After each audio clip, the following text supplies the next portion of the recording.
Imagine this. You're walking through Berlin, but not our Berlin. This one's pristine, efficient, silent.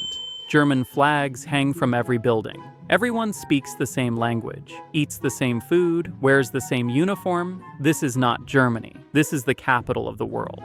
Because what if Hitler had won World War II? Would the world be cleaner, faster, more orderly, or would freedom itself be extinct? Let's find out. To rewrite history, we need a key moment to change. Let's say it's 1940. Britain never cracks the Enigma code. The US decides not to enter the war. And Operation Barbarossa, Hitler's invasion of the Soviet Union, succeeds. Moscow falls. Stalin is executed. Churchill resigns. America stays isolated. The Axis powers, unstoppable. Nazi Germany controls Europe. Japan dominates the Pacific. The world, divided in two. This isn't just alternate history. This is a new world order. So what does this world look like? Education is rewritten. Children no longer learn Shakespeare or algebra. They memorize race theory. They study maps of Greater Germania, stretching from France to the Ural Mountains. Books are burned. Languages banned. English illegal.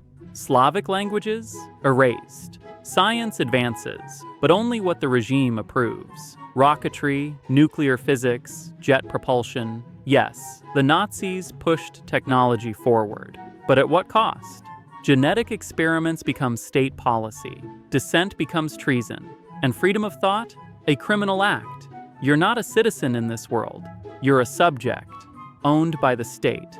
What about the United States?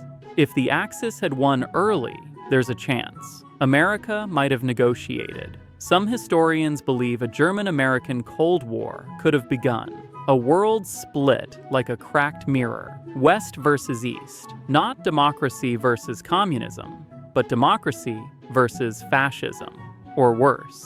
In fear of Japanese power in the Pacific and German power in Europe, America slowly aligns with one, perhaps even joins them. Imagine Hollywood under Nazi censorship. Imagine black jazz musicians silenced. Imagine Rosa Parks never standing up because she never had the right to sit. Could technology have evolved faster under Nazi rule? Maybe.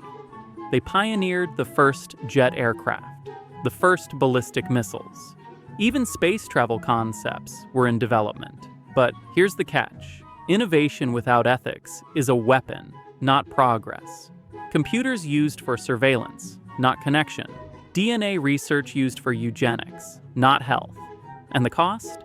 Millions dead. Billions controlled. A society of cameras, curfews, and conformity, where your every word could be your last. Now picture this. No Beatles, no Bob Dylan, no Martin Luther King, no Gandhi, no Mandela, no Star Wars, no moon landing. At least not with an American flag. Because culture is born from conflict, freedom, and rebellion. Under Nazi rule, those things don't exist. Art becomes propaganda. Music becomes military march. Even your thoughts must fall in line. It's not just people they erase, it's ideas. By 2025, the Nazi Empire might have spanned 4 continents, over 2 billion people ruled by fear. The Holocaust? Not a dark chapter, but a blueprint repeated in Africa, the Middle East, even South America. This isn't peace, it's silence, enforced by terror. So, what if Hitler had won? Would we be more advanced, more organized? Maybe. But we'd be less human. Because freedom, with all its messiness, is what gives life color. And in a Nazi world, everything is gray. Maybe that's why history turned out the way it did. Because sometimes humanity wins, not by being perfect, but by refusing to obey. Those who do not remember the past are condemned to repeat it.